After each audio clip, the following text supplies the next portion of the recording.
If you look into this, why is it a compass to begin with? Because it points into 4 different directions.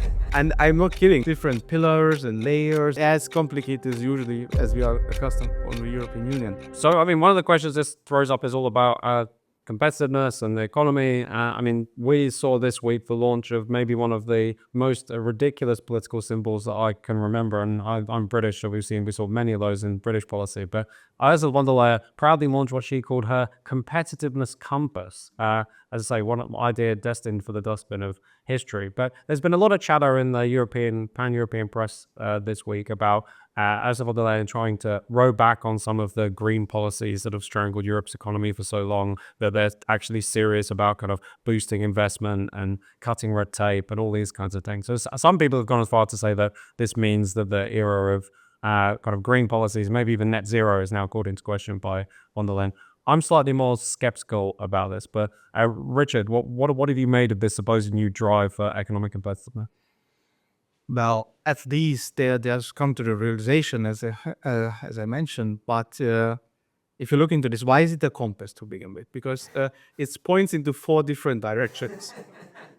And I'm not kidding. This was part of the official presentation. So it basically has different pillars and layers and then this kind of stuff. So it's as complicated as usually as we are accustomed on the European Union. It is throwing a bone to everyone, every country, every stakeholder group. The ideas in it are actually okay. So we have to be fair with them. So cheaper energy, who is against cheaper energy nowadays? Yeah. But to begin with, why are we even talking about cheaper energy? Because this Green Deal previously had the ridiculous assumption that we are going to be global climate leaders if we make energy more expensive through emission trading schemes, carbon taxes, carbon border adjustment mechanisms.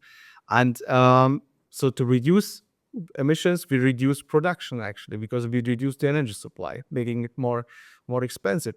Also, why are we talking about a new industrial there? Because we had the same issue that we wanted to shift into a more service-oriented economy, basically neglected our industrial roots. So this was the whole reason why we now have to get out of this bumpy road, is because we were the first ones who steered our car onto this bumpy road. We will see there are some ambitious goals in this competitiveness compass. For example, they want to reduce bureaucracy by 25%, for small and medium enterprises even by 35%. So remember these figures because they were already announced some years ago. So almost exactly the same figures were announced 5 years ago when the first Ursula von der Leyen Commission took office. It went into exactly the opposite direction. So we should remind them of these numbers every now and then in the future. Anders? I think the fundamental problem is that they don't get to the root causes of what is happening. Of course, the European economies are struggling because of very stupid policies that have been implemented. Most of it is in the Green Deal, but it's also other things like the GDPR directive, it is the CSD directive. It's all of this political newspeak, woke nonsense that has come in. And the fundamental truth is that America innovates, China copies, and then we legislate everything to there. And I think Rick had said it already 40, 50 years ago, that this is a very stupid policy. The problem, I think, is that there is no, Western government who has said in the last 20 years that they don't want to reduce bureaucracy, but very, very few have succeeded. I think the only case study, Donald Trump had some success in his first term, but other than him, I think the only real good case study is from Canada, from what's it called, the western part, British Columbia. British Columbia, where the regional government has this one rule in, 2 rules out, which they managed to practice for a lot of years. But seeing that implemented in Europe is completely unrealistic, because the entire tendency of Europe is to overregulate, because they have to find a one-size-fits-all model for everything. And that means tons of legislation. And every time they, for instance, try to hold out small and medium-sized companies from this legislation, the European Court of Justice has said the same principles have to apply all the way down. or the small companies are just let out of the production lines because the big companies have to obtain these rules. And if they use a subcontractor, they have to prove that the subcontractor also have gender balance or do this and that. And then the bureaucracy is just trickling down, even though they are not directly affected, they indirectly have to obtain the same standards. So to elaborate a bit more on this issue, in the new competitiveness compass also wants to regulate space technology, quantum, and biotech. So It'd be nice if we had enablers, right? yeah, sure. I mean, we don't even have much of those technologies, and we already want to regulate those.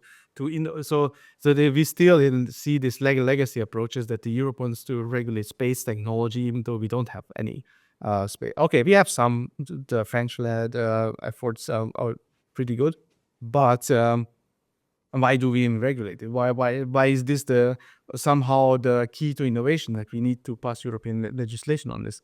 And often enough, European legislation is completely overly complicated. So one of the things that now should be simplified is the so-called corporate sustainability reporting directive. So we forced all the companies in Europe and businesses to report on the environmental impact of the business. The directive itself contained 24 data points that should be reported. The implementing directive by the European Commission expanded this list by another 400.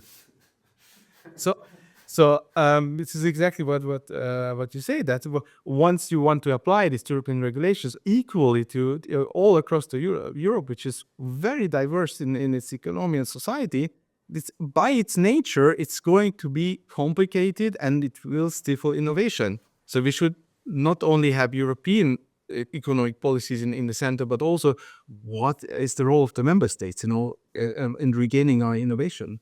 And the worst thing even is that the Commission openly admit that they don't know what they're going to use all this data for. They just want the companies to produce it.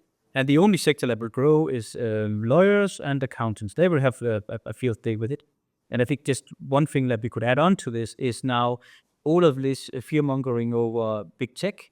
And that already produced this week a number of suggestions from the political parties and commission on how to regulate tech even more in Europe, while in the US they are losing the grip on and making big tech come into fruition as a driver of the economy. And we are seeing now with the Chinese also coming in with these IA models that seems to be even more competitive than the US ones, that Europe is just lost. We know where to be found in the sector.